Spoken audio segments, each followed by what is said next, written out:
السلام عليكم ورحمة الله وبركاته. قد هاريما تلفزيون تكتاتايوች እንኳን ለ1446ኛው የኢድ አልፈጥር በዓል በሰላም አደረሳችሁ።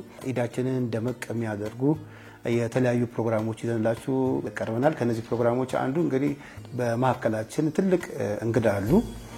በተለያዩ የመንግስት ተቋማት ላይ በኃላፊነት አገልግለዋል። አሁን ደግሞ በሚኒስትሮች ደንብ ቁጥር 493 ዝባር 2014 በጸደቀው የመንገድ ደህንነትና መድን ፈንድ አገልግሎት በዋና ስራ አስፈጻሚ ሆነው እየመሩ ያሉ ትልቅ ኃላፊነት ሆነው የመንገድ ደህንነት ላይ ያገለግሉ ያሉት እሳቸውን እንግዳ አድርገናል። አሰላሙ አለይኩም ወራህመቱላሂ ወበረካቱ። ለሙላው ሙስሊም ማህበረሰብ እንደውም መልእክቱ ለሌሎችም እምነት ተከታዮች የሚጠቅም ሆኖ በቅድሚያ ግን እንኳን ለ146ኛው በዓል ሁሉም ሙስሊም በሰላም አደረሳችሁ ማለት ፈልጋለሁ። እንግዲህ በ2014 በመንገድ ደህንነት ተብሎ እንደተበጣጥሶ ሲሰሩ የነበሩ የመንገድ ደህንነት ስራዎችን አንድ ላይ በማድረግ መንግስት እንግዲህ በዚህ መልኩ በተቀናጀ መልኩ በተቋም ደረጃ የመንገድ ደህንነትን እያስፈጸመ ይገኛል። ከዛ አንፃር ምንድነው እየሰራ ያለው? እውነት ነው። ለተነሳው ጥያቄ ይሄ ስራ በጣም ከባድ ስራ ነው። በጣም ሰፊ ስራ ነው። ህይወትን የሚያዳን ጉዳይ ነው። የሀገርን ሀብት ከጥፋት የመታደግ ጉዳይ ነው። ስለዚህ በዚህ ጉዳይ ላይ ወደ 2 አመት ተኩል 3 አመት ሰፊ ስራ ስንሰራ ቆይተናል። ከዚህ በፊትም በተለያየ ሚዲያዎች ሲገለጽ እንደቆየው መነሻችን በአገሪቷ በነበሩት ህጎች፣ ደንቦች፣ አሰራሮች እንዴት ነው የማህበረሰቡን ግንዛቤ በተሻለ ነገር ጨምረን ህዝቡ ከዚህ አደጋ ራሱን እንዲጠብቅ የምናደርገው። የኛ ባለድርሻ ሁሉም ነው። መንገድ የማይጠቀም ፍጡር የለም። ሰው አይደለም እንስሳ መንገድ ይጠቀማል። ስለዚህ ወይ በእግሩ ሄድበታል ወይ በተሽከርካሪ ሄድበታል። ከመንገድ ላይ የሚጠፋ ሰው የለም። ስለዚህ ይሄ ሰው ሁሉ ለዚህ አደጋ ተጋላጭ ወይ መንገድ ላይ ሲሄድ ለመኪና አደጋ ይጋለጣል ወይ ሲነዳ ለመኪና አደጋ ይጋለጣል። ስለዚህ ሁሉም ማህበረሰብ ጆሮ ሊሰጠን ይገባል። ሁሉም ማህበረሰብ ሊጠነቀቅ ይገባል የሚል መልእክት ነው ያለን። ይሄን ግንዛቤ በመፍጠር ባለፉት 3 አመት የተሻለ ነገር እያየን ያለነው። ይሄንን ብዙ ወደ ላይ ማንሳት አንፈልግም። ተሽከርካሪ ከ100 እስከ 150 ሺህ በየአመቱ ወደ መንገድ እየገባ ነው ያለው። ከውጭ የሚገባ ተሽከርካሪ ማለት የዛሬ 5 አመት ወደ 930 ሺህ ተሽከርካሪ ነው ኢትዮጵያ የነበረ የሚባለው። አሁን ግን ወደ 1.5 ሚሊዮን ደርሰናል። ወደ 600 ሺህ አካባቢ ተሽከርካሪ በዚህ 5 አመት ጨምሯል ማለት። በየአመቱ ደግሞ ጭማሮ እየወጣ ነው ያለው። ቁጥሩም እየጨመረ ነው ያለው። ኢኮኖሚያችንም እየበለጸገ ነው ያለው፣ እያደገ ነው ያለው። ከተሞቻችን እያደጉ ነው ያለው። የህዝብ ቁጥራችን እያደገ ነው ያለው። ስለዚህ ይሄን ኢኮኖሚ፣ ይሄን የህዝብ ብዛት፣ ይሄን እንቅስቃሴ መሸከም የሚችል ተሽከርካሪ ለዚህ ሀገር ያስፈልጋል። ግድ ነው። 1.5 አለን እናላለን። የዛሬ 3 አመት 4 አመት ላይ 10 ሚሊዮን ሊገባ ይችላል የተሽከርካሪ። ስለዚህ ያን ተሽከርካሪ መሸከም የሚችል ስርዓት መገንባት ያስፈልጋል። የህዝብ አቲቲዩድ፣ የህዝብ አስተሳሰብ መለወጥ ያስፈልጋል። የአሽከርካሪዎቻችን አስተሳሰብ መለወጥ ያስፈልጋል። ለህዝብ እንዲያስቡ፣ ለራሳቸው ህይወት እንዲያስቡ፣ ለቤተሰቦቻቸው እንዲያስቡ፣ ጥንቃቄ እንዲያደርጉ፣ እንዳይፈጥኑ፣ መኪናዎቻቸውን በየጊዜው እንዲጠግኑ፣ ጤነኛ ተሽከርካሪ እንዲይዙ፣ ስለዚህ ኃላፊነት እንዲወስዱ። በቃ ይሄ ትልቅ ኃላፊነት ነው። አንድ ሰው 67 ሰው ቆጭነን እንሰጠዋለን ለአንድ ሹፌር። ለዛ 67 ሰው ህይወት ተጠያቂ ሹፌር። እሱ ነግሊጀንት ከሆነ፣ እሱ ጥንቃቄ ማድረግ ከሆነ ወስዶ የሆነ ገደል ሊጨምር ይችላል ያን ህዝብ።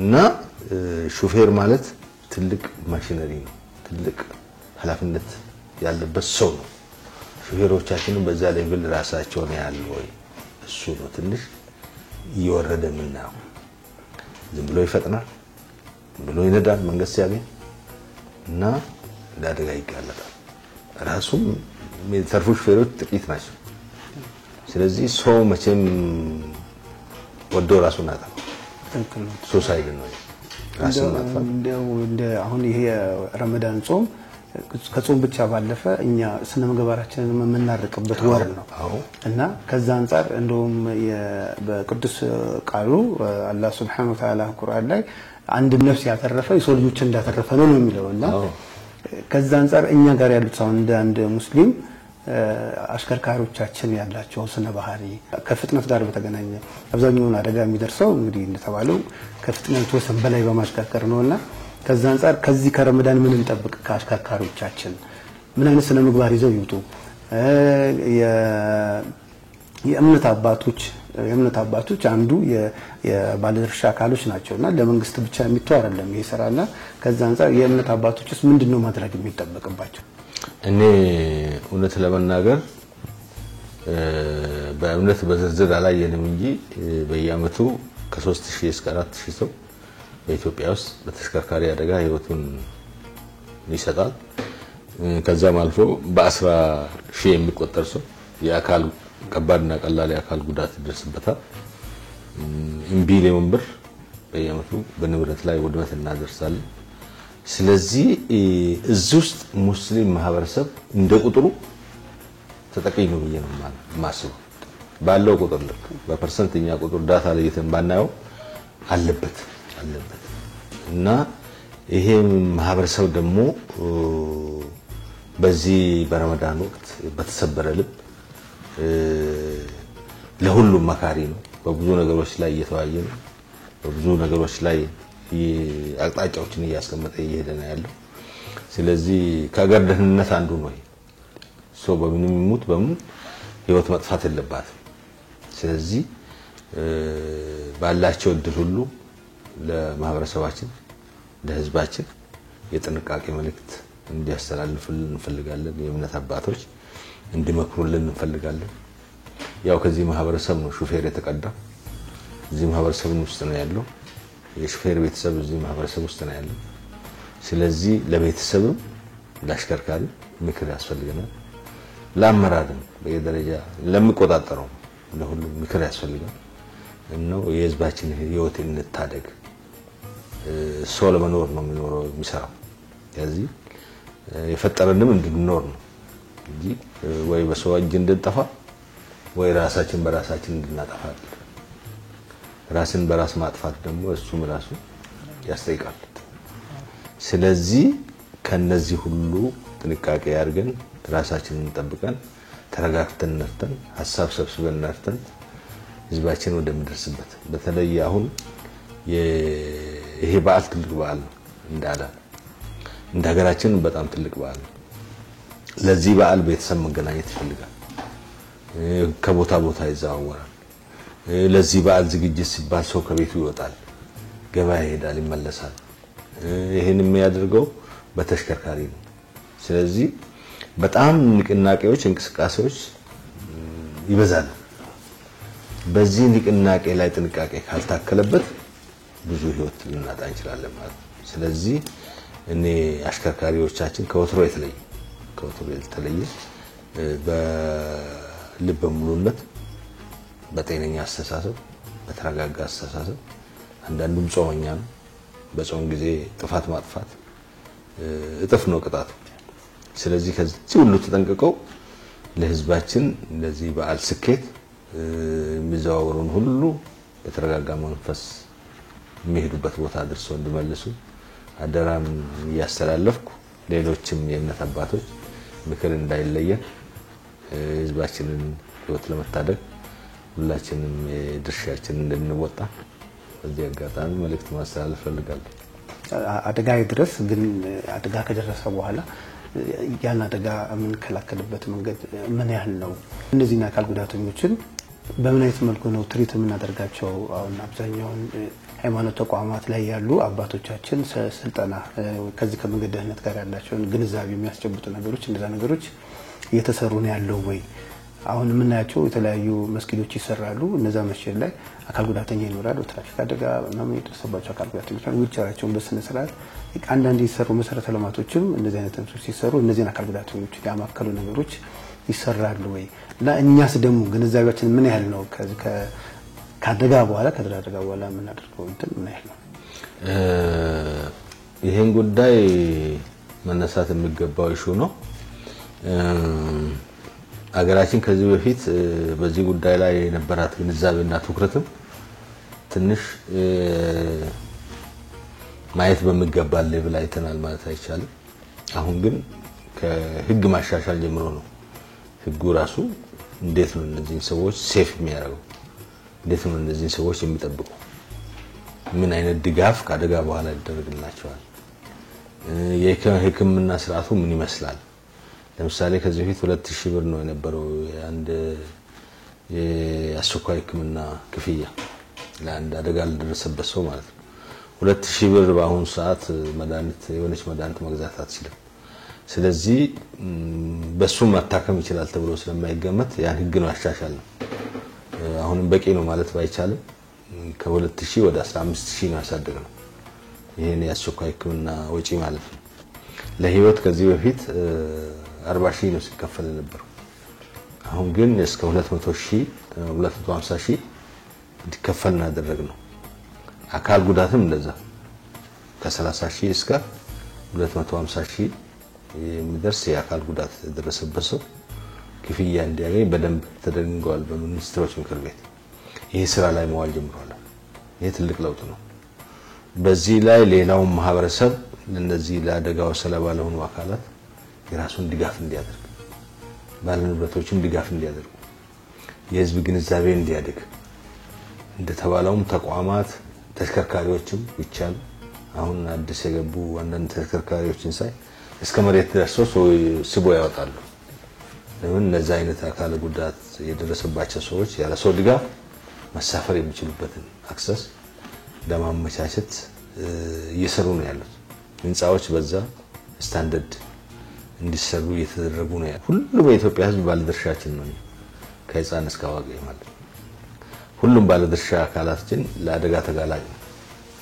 ስለዚህ በደረስንበት ማህበረሰቡም እነዚህን የአደጋ ተጎጂ ማህበረሰብ ክፍል ሊደግፍ፣ እነሱን የሚሸከም፣ ለነሱ ምቹ ሁኔታ የሚፈጥር ነገር ለማድረግ ኃላፊነት እየወሰደ መንቀሳቀስ አለበት ብለን ነው የምንገምተው። ስለዚህ የተባሉት ህንጻዎችን በአሁኑ ሰዓት አንዱ የሚያሟሉት ስታንዳርድ ይሄንን ነው። እስከ ማንኛውም ፎቅ ድረስ በተሽከርካሪ መሆኑ በእግሩ ተጠግቶ ወጥቶ አገልግሎቱን አግኝቶ የሚመለስበትን ሁኔታ የሚያመቻች ነው። እሱ ብቻ ሳይሆን ለዚህ ማህበረሰብ ልንንከባከባቸው ይገባል። የኛ የማህበረሰብ ክፍል ነው። ሞራላቸውን መጠበቅ ያስፈልጋል። ሲቸግራቸው ለአን ችግር ለማገዝ ሁላችንም ከጎናቸው ልንቆም ይገባል። ዋናው ጉዳይ አደጋው አድርስ ነው አያምጣብን ነው። እንዳይመጣ ጥንቃቄ ማድረግ ነው። ከመጣ በኋላ ደግሞ መደጋገፍ ያስፈልጋል።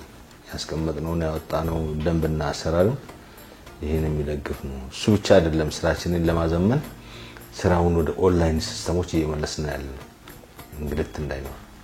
ምሳሌ ሶስተኛ ወገን ዛሬ ሰው ቤት ሆኖ በኦንላይን ሲስተም ከሞባይሉ በተያዛት ስልክ ክፍያ የሚፈጽምበት ሁኔታ ተመቻችቷል። ከዚህ በፊት በርካታ እንግልቶች ነበሩበት። እሱ ብቻ አይደለም፣ የተሽከርካሪ አደጋ መረጃ አሰባሰብ ስርዓት ወደ ዲጂታል ቀይረናል እና አንድ አደጋ ሲደርስ እስካሁን ትክክለኛ መረጃ ለማግኘት እንቸገራለን። ወቅቱን የጠበቀ የተሟላ መረጃ ለማግኘት እንኳን ችግር ነው የነበረው።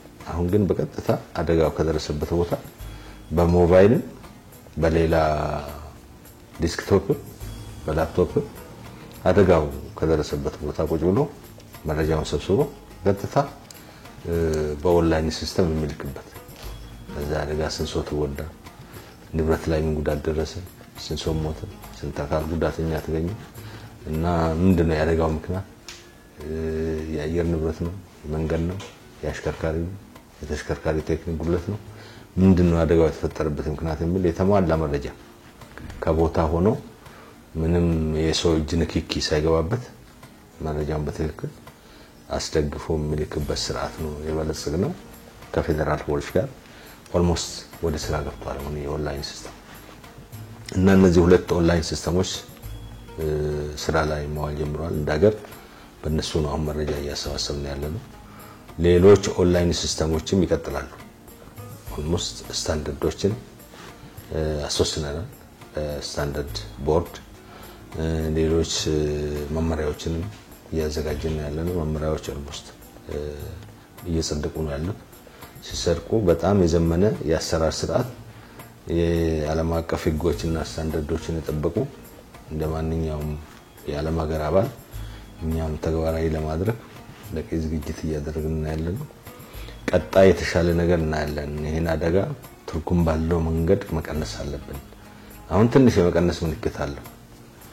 እሱን ግን ወደ ላይ ማንሳት አንፈልግም። ሊያዘናጋን አይገባም። ገና ነው። አሁን 2000 3000 4000 ሰው እየገደል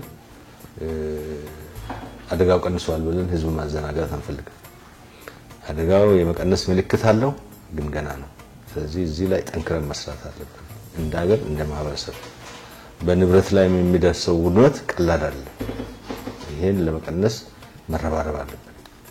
በተለይ ቁልፍ ባለድርሻ የምንለው አሽከርካሪዎች ናቸው። አሽከርካሪዎቻችን ለዚህ ሀገር በጣም ባለውለታዎች ናቸው። ፀሐይ፣ ዝናብ፣ ብርድ ሳግዳቸው ጨለማ ቀን ሳይሉ ከጫፍ አገራችን ጫፍ ድረስ እየተንቀሳቀሱ ህዝብ እያገለገሉ መስዋዕትነት እየከፈሉ ያሉ የማህበረሰብ ክፍሎች ናቸው። በዚህ ሀገር ለመጣው ለውጥ በሙሉ ትልቅ ድርሻ አላቸው። እነሱ ባይኖሩ ኖሮ ይሄን ኢኮኖሚ ማንቀሳቀስ አይቻልም። ሌላ ቀርቶ የአዲስ አበባን ኮሪደር ሹፌር ባይኖር ማንቀሳቀስ አንችልም። እሱ ነው ድንጋይ የሚያወጣው፣ እሱ ነው አሸዋ የሚያወጣው፣ እሱ ነው ሲሚንቶ የሚያወጣው፣ እሱ ነው ሰራተኛ የሚያመላልስ። ትልቅ ድርሻ አላቸው በዚህ ኮሪደር ልማት ውስጥ።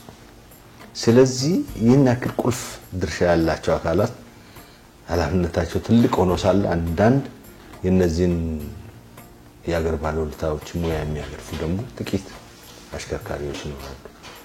እነሱ ሊታረሙ ይገባሉ። በአደጋ ውስጥ ቁልፍ ሰው ብሎ የሚያሳየው አደጋው አሽከርካሪዎችን ነው። ስለዚህ እነሱ ሊረጋጉ ይገባል። በተለይ ወጣቱ ክፍል ተሽከርካሪዎች ዘመናዊ ናቸው። ተሽከርካሪዎች ከነዳናቸው ይበራሉ። ተሽከርካሪዎችን እንቆጣጠር ስንል ደግሞ ከአቅማችን ውጪ ይወጣሉ። ስለዚህ ወጣቱ ለዚህ ተጋላጭ ስለሆነ ወጣቱ አሽከርካሪ በጣም ሊረጋጋልን ይገባል። የህዝባችንን ህይወት ሊታደግ ይገባል። መረጋጋት ያስፈልጋል። መብሰል ያስፈልጋል። ማሰብ ያስፈልጋል። የሰው ህይወት ይያለው ብሎ ሲያሽከረክር ይሄን ከግንዛቤ አስገብቶ ተረጋግቶ ማሽከርከር ያስፈልጋል። አሁን በአደጋው ሁለቱ አካል ነው በጣም ተጎጂ። አሽከርካሪ ወጣት ሹፌር፣ በመንገድ ላይ ያለው ደግሞ አብዛኛው ወጣት መንገደኛ ነው። ወጣት ነው እያጣና ያለው። በ67% ለአደጋ ተጋላጭ ወጣቶች ናቸው። ስለዚህ እነዚህ ወጣቶች እዛው እርስ በራሳቸው ለአደጋ እየተገላለጡ ስለሆነ ትንሽ መረጋጋት ያስፈልገናል፣ መብሰል ያስፈልገናል የሚል ምክር አለን። ማህበረሰቡም እነዚህን ሹፌሮች ባገኘው አጋጣሚ ሁሉ ሊመክርልን ሊገስጻቸው ይገባል። ኢቭን ተሳፋሪ አሽከርካሪው በጥሩ ሁኔታ ላይ ካልሆነ የሚያጠራጥረው ነገር ካለ ልጅ ተረጋጋ ብሎ መምከር ያስፈልጋል። ቀስ ብለን እንደርሳለን ብሎ ማረም ያስፈልጋል። ስለዚህ የሁላችን ርብርብ ውስጥ ተደምሮ ነው አመርቂ ውጤት ማምጣት የምንችለው ማለት ነው እና እስከምንሞት ድረስ ዝም ማለት የለብንም።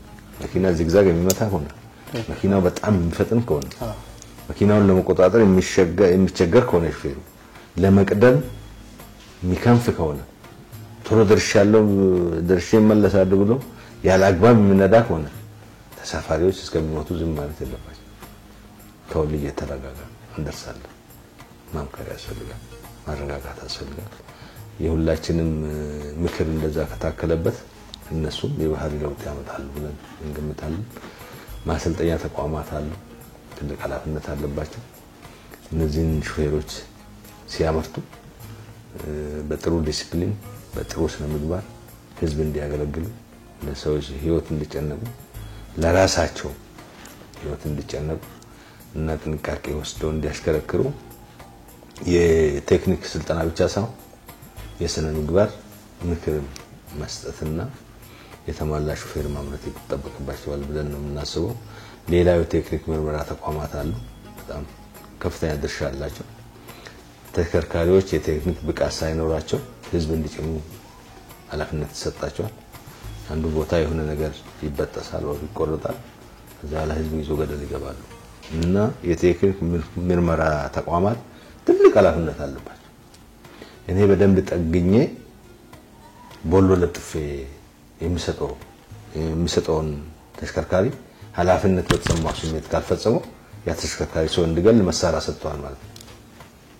ከዛ የተለየ አይደለም። መሳሪያ እንደውም አንድ ሰው አንድ ነው የሚገለው።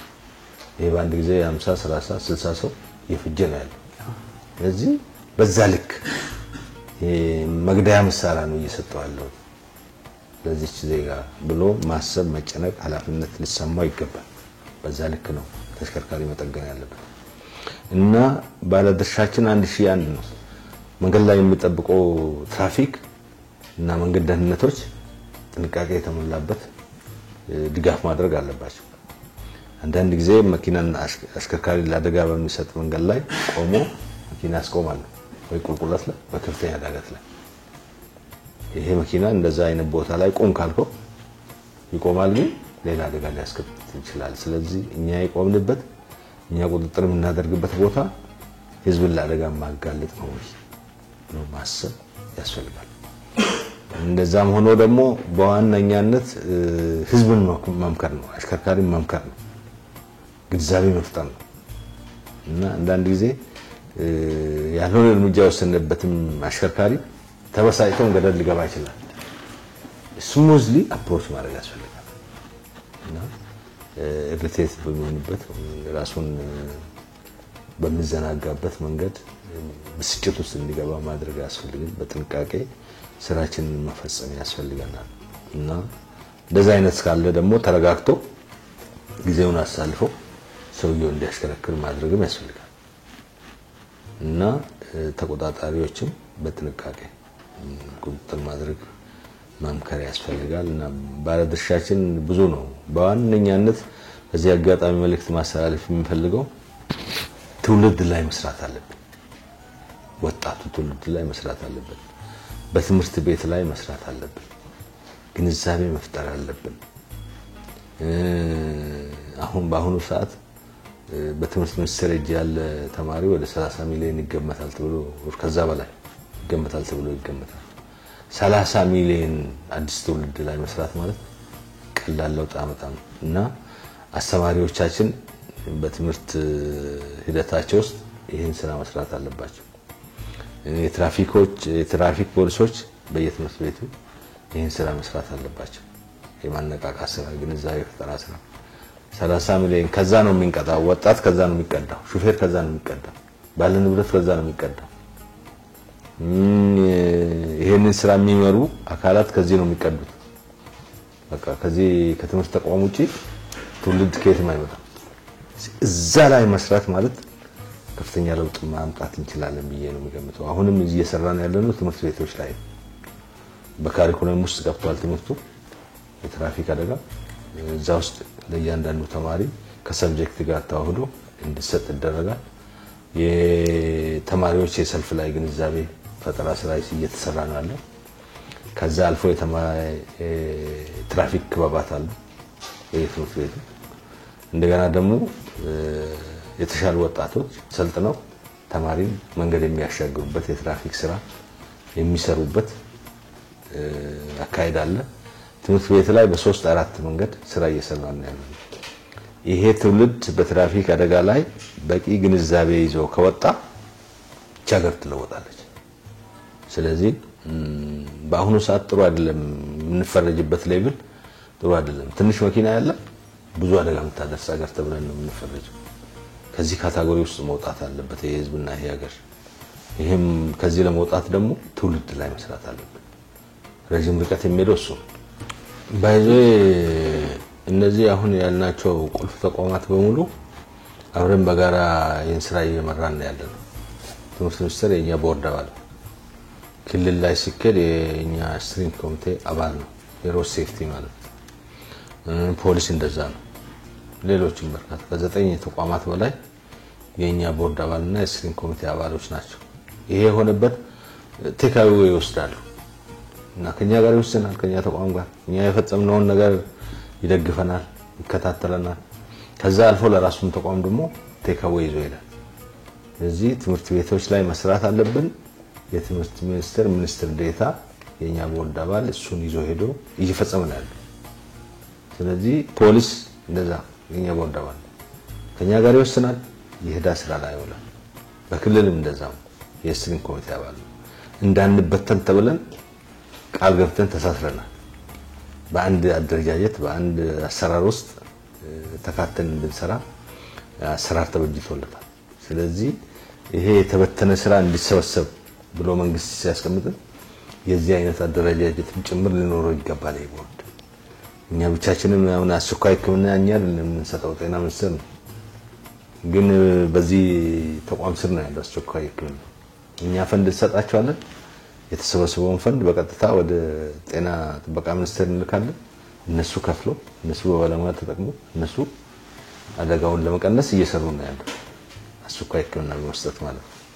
ስለዚህ የ10 9 ምናምን ተቋም ሚኒስቴር ስራ ነው እዚህ እየሰራ ነው ያለው ማለት ነው። እኛ ትንሿ ሞተር ትልቁ ሞተር ታንቀሳቀሳለች አይነት ስትራቴጂ ነው ተከትለን ያንቀሳቀስን ያለነው። እያደራጀን እኛ ማስተባበር ስራ ነው የምንሰራ። ሌላው ደግሞ ኃላፊነት ወስዶ በጋራ እየተቀናጀን እየሰራን ነው የምንገኘውና ትምህርት ሚኒስቴር ቁልፍ ድርሻ አለው። ለዚህ ነው ቅድም ያልኩህ እና ትምህርት ቤቶች ላይ ብቻ አይደለም ምልክትና ማመላከቻ ይቀርናል። በስፋት ተሰርቷል ብለን አንልም። የኛ የመንገድ ኢንስፔክሽን ቲም አለ፣ ሄዶ መንገድ እያየ ነው። ብዙ መንገዶች የተሟላ አይነት ምልክትና ማመላከቻ የላቸውም። አንዳንዶቹም ዱራቢሊቲያቸው በቂ አይደለም። መንገዱ በተጠናቀቀ ሰዓት ይሰራሉ፣ በኋላ ይበላሻሉ ወይ ይጠፋሉ። ስለዚህ መንገዱ ያንን ምልክት አይሰጥም። ከፊት ቁልቁለት አለ፣ ከፊት ኩርባ አለ፣ ከፊት አደገኛ ዳገት አለ። ተጠንቅቀህ ራስን ጠብቀህ ንዳ የሚሉ ምልክቶች መኖር አለባቸው። እዚህ ጋር ትምህርት ቤት ነው፣ እዚህ ጋር ገበያ ነው፣ እዚህ አካባቢ የጤና ተቋማት አሉ። ስለዚህ የህዝብ መገልገያዎች አካባቢ ነው፣ ጥንቃቄ አድርገህ ንዳ ወይ ቀስ ብለህ ንዳ ብሎ ምክር የሚሰጡ ምልክቶች መኖር አለባቸው። ከዛም አልፎ አደገኛ ቦታ ላይ ዋርኒንግ ቢጫ ማብራትን ላይት የሚሰጡ በሶላር የተደገፉ መሳሪያዎችን መቅጠም ያስፈልጋል። ይሄን በተሟላ መንገድ ሰርተናል አንልም። ጅምሮች አሉ። ከኢራ ጋር ከመንገድ ደህንነት ጋር በተቀናጀ ሁኔታ እየሰራን ያለነው ግን ያለቀለት ነው ማለት አይቻልም። እንደ ማንኛውም ታዳጊ ሀገር አንዳንድ ቦታ የሚቀሩ ነገሮች አሉ፣ ግን እየሄድንበት ነው ያለነው። ይሄን ሁሉ እያሟላን የህዝባችንን ህይወት ለመታደግ ሌት ተቀን እየተሰራ ነው ያለው። ለውጥ ይመጣል ብዬ እገምታለሁ። ከትንሳውን ከስማርት ሲቲ ጋር በተገናኘ መንግስት በጣም በርካታ ስራዎች እየሰራ ነው ያለውና ቴክኖሎጂን ከመጠቀም አንፃርም ትልቁ አሁን የመንገድ ደህንነትን ለማስፈን እንደዚህ አይነት መሰረተ ልማቶችን አሁን የሳይክሊንግ የምናምን እነዚህ የሚሰሩ ጥሩ መሰረተ ልማቶች የመንገድ የትራፊክ አደጋን ለመቀነስ ትልቅ አስተዋጽኦ አላቸውና እንደ ሀገር አቀፍ የተነሳ ትልቅ ኢኒሺዬቲቭ ነው ይሄ። ከዛ አንፃር የመንገድ ደህንነቱ አንድ ላይ በጋራ ተቀናጅቶ እየሰራ ነው ወይ ማለት ይቻላል? አዎ ይሄ ምናልባት አሁን በአገራችን ያለው ለውጥና እድገት እጅግ በጣም አበረታች ነው ማለት ይቻላል። ሌሎች በጣም ይደንቁናል፣ እኛ ውስጥ ያለን ግን በዛ ልክና ደንቃለን ነው የሱ ጥያቄ ነው። አዲስ አበባ ላይ አሁን ያለው ለውጥ፣ ሌሎች ትላልቅ ከተሞች ላይ እየመጣ ያለው ለውጥ የመንገድ ደህንነት በጣም ድጋፍ የሚያደርግ ግን መንገዱ ሁሉም ጥያቄ የሚመልስ ነው ማለት ይቻላል። አደጋውንም በመቀነስ ውስጥ ትልቅ ድርሻ አለው። ድሮ መንገድ ለአንድ አካል ነው የሚሰራው፣ የመኪና መንገድ ነው የሚባለው እስከነ ጥቅል ድረስ የመኪና እንጂ የሰው አይደለም፣ የመኪና እንጂ የሳይክል አይደለም፣ የመኪና እንጂ የእንስሳ አይደለም። አሁን ግን እነዚህን ጥያቄዎች መንገድ እየመለሰ ነው ያለው። ለሳይክል ለራሱ፣ እግረኛ ለራሱ የሚሻገርበትን ቦታ ወይ ዘብራ የተሰራል ወይ ከላይ ይሻገራል። ስለዚህ ለሁሉም በሚያመች መንገድ ነው መንገዶች እየተገነቡ ያሉት። ለሁሉም የመንገድ ተጠቃሚዎች የሚመች መንገድ ነው። ጨለማ የሌለበት በማብራት የተሞላ ማንኛውም ሰው አይቶ መጠቀም በሚችልበት ልክ የተገነባ መንገድ ነው። አዲስ አበባ ላይ ክቡር ጠቅላይ ሚኒስትራችንና ወይዘሮ አዳነች እያመጡት ያሉት ለውጥ በጣም ተደናቂ ነው። በማንኛውም መመዘኛ ብዙ ያለ ሀገራትም ዞር አይቻሉ እዚህ አይነት በዚህ ሌቭል ስታንዳርድ ተሰጥቶት የሚገነባ መሰረተ ልማት አላየው። ስለዚህ በጣም የሚደነቅ ነው። በጣም ዘመናዊ ነው። በጣም በጥሩ ጥራትም እየተፈጸመ ያለበት ሁኔታ አለ። ይሄ እየሰፋ ነው ያለው በየከተሞች። ይሄ ሲሆን መቼም እዚህ ላይ ለመገልበጥ የሚሮጥ ሰው ትንሽ ይጠነቀቃል፣ ይሳሳለታል። ለራሱም ባይሳሳ ለዚህ ልማት የመሳሳት አቲቲዩድ ይመጣል እየገምታለሁ። አሁንም የሚታየው አዲስ አበባ ላይ አደጋ የመቀነስ ምልክት ያሳያል። ሰው ሁሉ መንገዱን ይዞ ስለሚሄድ፣ ሰው ሁሉ በጥንቃቄ መንገድ ስለሚጠቀም፣ የትራፊክ ባለሙያዎቻችን ብዙ ድጋፍ ስለሚሰጡ አሁንም ለውጥ አለ። አደጋ በመቀነስ ላይ ከፍተኛ አስተዋጽኦ አላቸው። ይሄንን በጥንቃቄ መጠቀም ደግሞ ያስፈልጋል እና ሁሉም በየራሱ መንገድ መጠቀም። አሁን አንዳንድ ጊዜ የሚያስቸግረው ሳይክል መንገድ ላይ ሰው ይሄዳል። ትንሽ ስለምትለሰልስ ነው መሰለኝ ይፈልጋታል። እሱ ትክክል አይደለም። እኛ በእኛ መንገድ ነው መጠቀም ያለብን። መኪናም በራሱ መንገድ ነው መጠቀም ያለብን። ሳይክልም በራሱ መንገድ ነው መጠቀም ያለብን። የተሰራውም ለዛ ነው እንጂ አንድ የሆነ መንገድ መዘርጋት አንድ ስፓልት ዘርግቶ ሁላችሁም ተጠቅሙ ማለት ይቻላል። ግን አይሆንም። ሁሉም ለየራሱ መንገድ ሊኖረው ይገባል። አደጋን ይቀንሳል ተብሎ ነው። ሁሉም መብት አለው አክሰስ መንገድ የማግኘት። አሁን መብቱን ነው የሰጠው መንግስት። አንተም በዚህ ላይ ተጠቀም፣ አንተም በዚህ ላይ ተጠቀም፣ አትነካኩ፣ ስትነካኩ አደጋ ይመጣል ብሎ ነው ለየራሱ የራሱን ጥያቄ መለሰው። ታዲያ መንግስት መልሶ እያለኛ ለምንድን ነው የምንቀላቅለው? እሱ መቅረት አለበት። ሰው በሳይክል መንገድ ላይ ማይደል የለበትም። ይሄ ለራሱም ህይወት ለሌላውም ህይወት ጥንቃቄ ማድረግ ያስፈልጋል። በመኪና መንገድም መግባት አያስፈልግም። የእግረኛ መንገድ እያለ በጣም ብዙ ኔግሊጀንስ ያለ ስንሻገር ዜብራን ጠብቀን መሻገሪያ አንመርጥም። አዲስ አበባ ላይ ታውታላችሁ፣ ድልድይ እያለ በእንትን ላይ ዘሎ ሰው መንገድ ውስጥ ሲገባ ታውታላችሁ። እኔ ግንዛቤ ችግር የሚሆን ያችን ዳገት ላለመውጣት ስንፍና የሚሆን አላቅም። ይሄ መታረም አለበት። ሰው መሻገሪያ ተብሎ በተሰራለት መንገድ መሻገር አለበት። ይሄን እኔ ካላደረኩ እኔም ህይወቴ ይጠፋል፣ የሌሎችንም ህይወት አደጋ ላይ ጥላለሁ ማሰብ ያስፈልጋል። እሱ ላይ አሁንም የግንዛቤ ስራ ቅድም ያልነው በተለያየ ህዝብ የሚገናኝበት ቦታ ሁሉ ባካችሁ መንግስትን ተባብሩ፣ ባካችሁ የራሳቸውን ህይወት ለመታደግ አስተዋጽኦ አበርክቱ፣ ጥንቃቄ አድርጉ ማለት ያስፈልጋል። እሱ ጋር ነው የሚቀረን። ትንሽ ይቀረናል። ብዙ ማሰራንን ሁሉ ማህበረሰብ ጋር ደርሰናል አለን፣ ግን ብዙ መስራት ይጠበቅብናል። ህዝቡም ጥንቃቄ ሊያደርግ ይገባል ያምናለሁ። በተለይ አሁን ቅድም ባልኩት መንገድ የእምነት የተለያየ የጸሎት ሰዓት ስለሆነ ለሊትም ቀንም ሰው ለጸሎት ወደ ወዲም ስለሚንቀሳቀስ እጅግ ጥንቃቄ በተሞላበት መንገድ መንቀሳቀስ ይገባናል የሚል ነገር አለኝ። 2016 መጨረሻ አካባቢ ላይ የወጡ አዋጆች ነበሩ። አሁን 557 አለ የትራፊክ ደንብ ቁጥጥሩ፣ የሶስተኛው ወገን እንደዚህ ይወጣሉ እና ያን ከማስፈጸምና ህዝቡ ግንዛቤ አግኝቷል ማለት ይቻላል። እየሰራን ነው ያለነው። ህዝቡ እነዚህ ህጎች እንዲያውቃቸው፣ እንዲያከብራቸው፣ እንዲጠቀምባቸው ለማድረግ በተለያየ መንገድ እየሰራን ያለን። የተለያየ የመንገድ ደህንነት ሳምንት ብለን እስከ ወረዳ ድረስ በሁሉም ቦታ ስራ እየተሰራ ነው ያለው። ግንዛቤ ለመፍጠር ምን የተሻሻለ ነገር አለ፣ ምን አዲስ ነገር አለ የሚለውን ነገር ለማስገንዘብ ክልሎች እየሰሩ ነው ያሉት።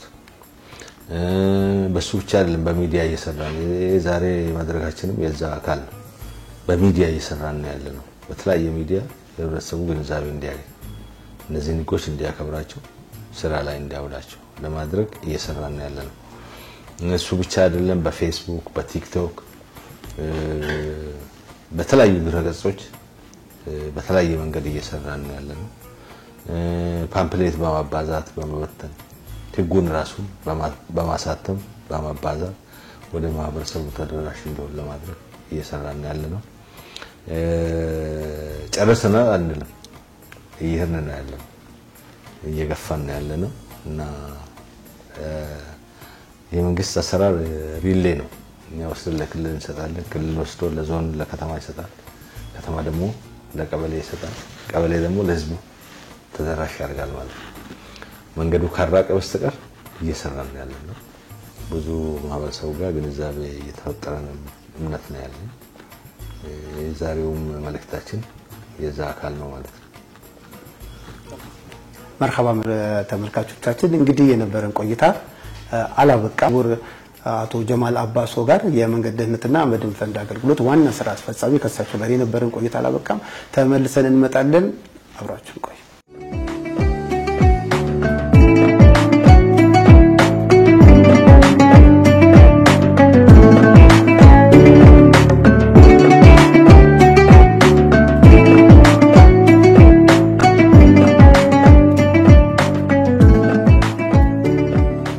መርሐባ ተመልካቾቻችን ተመልሰን መጣናል እንግዲህ እርሶ ትልቅ ኃላፊነት ላይ ነው ያሉት እንዴት ነው አሁን ኃላፊነትና የኢድ አከባበር እንዴት ነው የሚያሳልፉት ሲድን ኢድን እንደማንኛውም ሙስሊም ማህበረሰብ በተቻለ መጠን ጊዜን አብቃቅቼ ከልጆቼ ጋር ለማሳለፍ ይፈልጋለሁ እንደማን ከዚህ በፊትም በዛው መልኩ ነው ኢድን ሳከብር የቆየሁት ከዚህ በፊት ሳከብሮ በነበረው ልክ አከብራለሁ አስባለሁ ልጅ ሆኖ እንዴት ከሚያስታውሱት ምናልባት የቁርአን ቤት ትዝታዎች ምናምን እንደዚህ ካሉ የሚያስታውሱት በቁርአን ብዙ አልገፋውም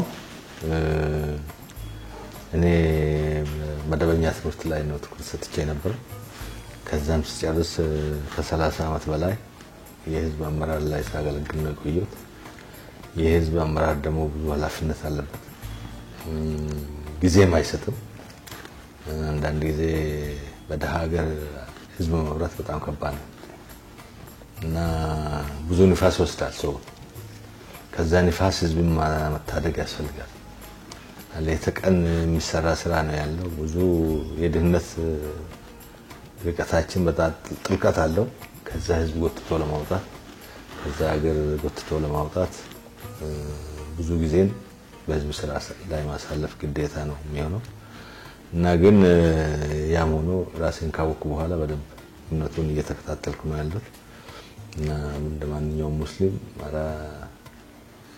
ድል ፍጥርን ለማክበር እኔም ዝግጅት ላይ ነኝ ማለት ነው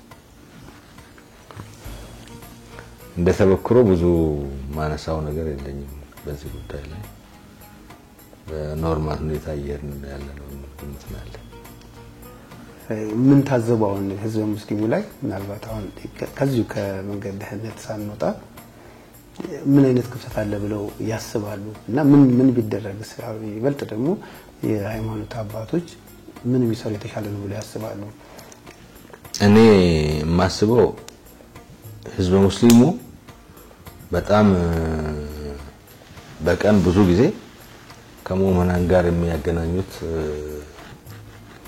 የጸሎት መድረኮች አሉ 5 ጊዜ መስጊድ ላይ ሰው ይገናኛል ስለዚህ በአንዱ እንኳን መልእክት ቢያስተላልፉ ህዝቡ ጋር የምትደርሰው ቀላል አይደለችም ህይወት እየቀጠፈ ነው ያደጋ ትውልድ እየቀማን ነው ያለው ያደጋ ሀብት እያወደመ ነው ያለው ያደጋ ስለዚህ ባካችሁ ለህዝባችን ጥንቃቄ አድርጉ ብለው ከ5 በአንዷ መልእክት ቢያስተላልፉ ማአት ህዝብ ጋር በአንድ ጊዜ መድረስ ይቻላል ማለት በኢትዮጵያ ያለ መስጊድ ቁጥር ስፍር የለው በኢትዮጵያ ያለ የጸሎት ቦታ ቁጥር ስፍር የለው በዚህ ሁሉ እንደ ኃላፊነት ወስዶ የእምነት አባቶች መልእክት ቢያስተላልፉልን ህዝባችንን ከዚህ አደጋ ቢታደጉ የሚል ጥሪ ያለን እየሰሩ ነው ያሉት በአብዛኛዎቹ እየሰሩ ነው ያሉት በቀበሌና በተለያየ ወረዳ አደረጃጀት ሙስሊም ማህበረሰብ ተወካዮች የዚህ ኮሚቴ አባል ናቸው